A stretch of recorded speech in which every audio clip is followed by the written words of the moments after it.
वालेकुम स्टूडेंट्स। तो मैं जावेद वानी। हम डिस्कस कर रहे हैं मेकिंग ऑफ द कॉन्स्टिट्यूशन, और ये मेकिंग ऑफ द कॉन्स्टिट्यूशन का दूसरा पार्ट है।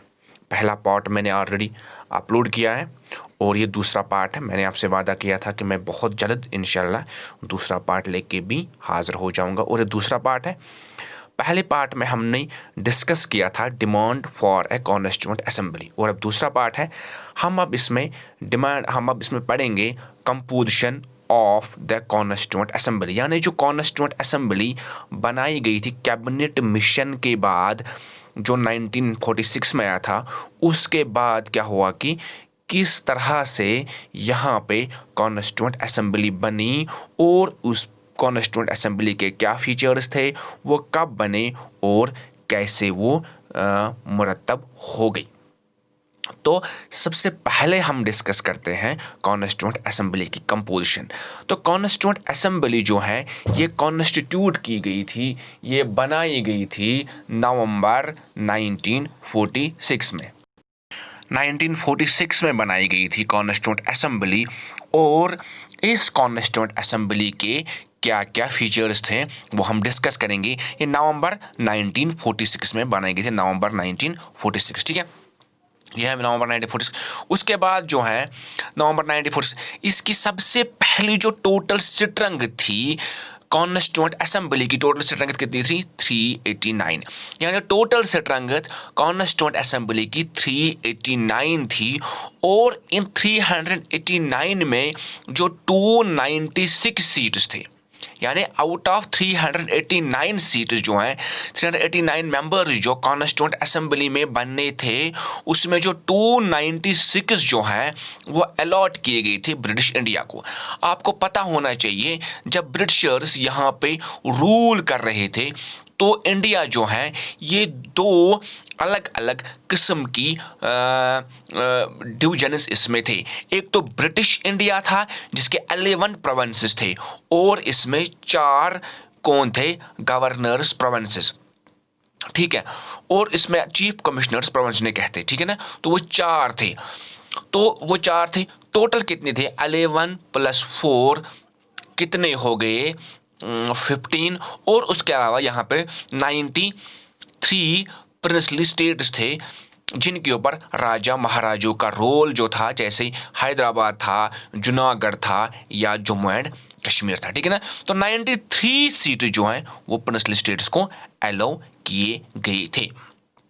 और ये जो 296 सीट्स जो अलाउ किए गए थे ब्रिटिश इंडिया को, 296 जो अलॉट किए गए थे ब्रिटिश इंडिया को, इसमें से जो 292 सीट जो हैं वो कहाँ से? वो गवर्नर्स प्रोविंसेस से। जो 292 सीट जो थे वो गवर्नर्स प्रोविंसेस से ड्रॉन किए गए थे। जो गवर्नर प्रोविंसेस कितने थे? 11 इन नंबर थे। और 4 जो हैं, 4 सीट जो हैं वो अलॉट किए गए थे चीफ कमिश्नर्स प्रोविंसेस को, और हर प्रोविंस को एक मेंबर, यानी 4 को 4, 1 फ्रॉम ईच, ठीक है। तो इस तरह से जो है ये कर दिया गया था। उसके बाद जो है आपको ये ईच प्रोविंस जो है and princely states were to be allotted seats in proportion to their population, यानी हर प्रोविंस को और हर प्रिंसली स्टेट को क्या किया गया था? उसकी पॉपुलेशन के मुताबिक उसे क्या किया गया था? उसे सीट्स अलो किए गई थी। उसे कहा गया था कि अगर किसी रफली जो है 1 सीट 1 मिलियन पॉपुलेशन को दी गई थी, यानी अगर किसी स्टेट को 10 मिलियन की पॉपुलेशन होगी तो वहां पे जो है 10 मेंबर्स इलेक्ट किए जाएंगे, उनको 10 सीट दिए जाएंगे, और वहां पे 10 मेंबर्स इलेक्ट किए जाएंगे। इस तरह से क्या हुआ। और तीसरा फीचर इसमें क्या था कि जो seats allotted to British provinces, जो ब्रिटिश प्रोविंसेस को जो सीट्स अलॉट किए गए थे, यानी ब्रिटिश प्रिंसली स्टेट्स को नहीं, बल्कि जो ब्रिटिश प्रोविंसेस को जो सीट्स अलॉट किए गए थे वो डिवाइड किए गए थे 3 प्रिंसिपल कम्युनिटीज में, यानी 3 कम्युनिटीज में। एक तो मुस्लिम्स थे, एक सिख थे, और तीसरी थी जनरल में कौन आते थे? जो मुस्लिम्स और सिख नहीं थे, बाकी जितने भी थे, हिंदूज थे, पारसीज थे, बुद्धिस्ट थे, जितने भी थे, वो जनरल कैटेगरी में फॉल करते थे। मुस्लिम्स और सिख्स को छोड़ के जो हैं बाकी सारे जनरल में आते थे।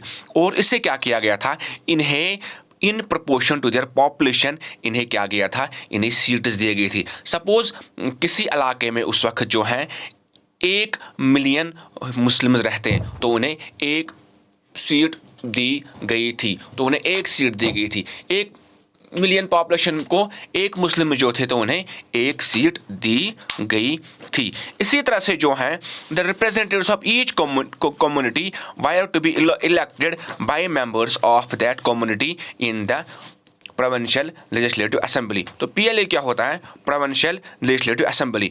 तो क्या हुआ, सबसे पहले मैंने बात की कि जो ये मेंबर्स थे हर कम्युनिटी के, उन्हें अपने अपने कम्युनिटी के लोगों ने प्रोविंशियल लेजिस्लेटिव असेंबली में चुना हुआ था। लाइक मुस्लिम मेंबर्स को मुस्लिम्स ने चुना था, सिख मेंबर्स को सिखों ने चुना था, और इसी तरह से अगर कोई सिख या मुसलमान नहीं है, वो जनरल कैटेगरी में फॉल करता है, तो उसे जो है जनरल कैटेगरी के लोगों ने ही चुना हुआ था। चौथा फीचर था।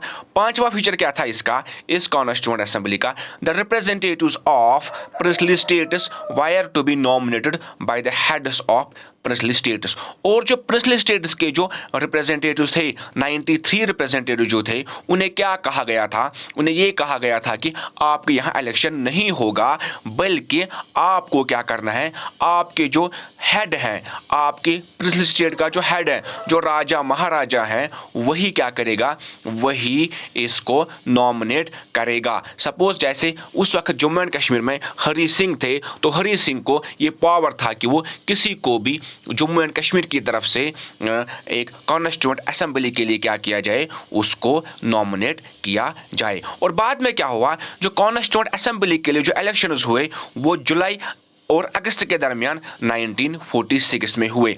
और उस इलेक्शन में क्या हुआ, जो इंडियन नेशनल कांग्रेस है, उन्होंने 208 सीट्स हासिल किए, 208 सीट्स हासिल किए। और जो मुस्लिम लीग थी, उन्होंने 208 सीट्स हासिल किए। और जो मुस्लिम लीग थी, मुस्लिम लीग ने कितने, 73 सीट्स हासिल किए। और बाकी जो अदर्स ने कितने सीट्स हासिल किए, 15 सीट्स हासिल किए। लेकिन आपको याद रखना पड़ेगा, जो 93 सीट्स जो अलॉट किए गए थे प्रिंसली स्टेट्स को, वो फिल नहीं किए गए, क्योंकि जो प्रिंसली स्टेट्स के जो मेंबर्स थे, उन्हें क्या कर दिया, इन्होंने इनकार कर दिया। और इन्होंने कहा कि हम क्या करेंगे, हम कॉन्स्टिट्यूएंट असेंबली में क्या है, हम इसमें दाखिल नहीं हो जाएंगे। और इन लोगों ने कॉन्स्टिट्यूएंट असेंबली का बॉयकॉट कर दिया।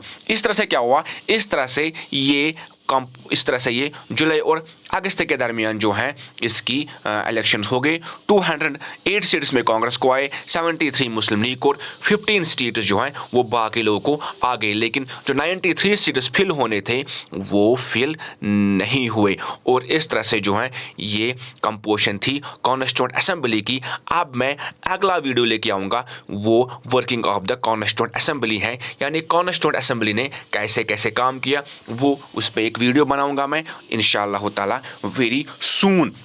तो मुझे उम्मीद है आपको ये समझ आया होगा अच्छी तरह से। आप जो हैं, आप बुक भी खोलिए, बुक पे भी पढ़िए।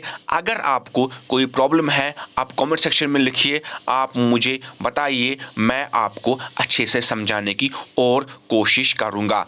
तो ये थी मेरी कोशिश, छोटी सी कोशिश। मुझे लगता है आपको इससे बहुत फ़ायदा होगा। ये लेक्चर जो है ये ना सिर्फ क्लास 11th के लिए इम्पॉर्टेंट है, बल्कि ये इक्वली जो अंडर ग्रेजुएट सेमेस्टर्स में लोग हैं उनके लिए भी इम्पॉर्टेंट है, जो PG कर रहे हैं उनके लिए भी इम्पॉर्टेंट, और ख़ास तौर पे जो UGC नेट एग्जामिनेशन में जो अपियर होना चाहते हैं बच्चे, उनके लिए ये ज़्यादा ही इम्पॉर्टेंट है।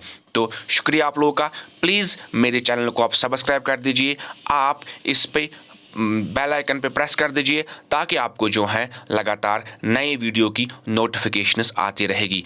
आपका दोस्त और आपका होस्ट जावेद अहमद वानी आपसे इजाज़त चाहता है। शुक्रिया, अस्सलाम वालेकुम, happy learning, have a nice day and happy life ahead.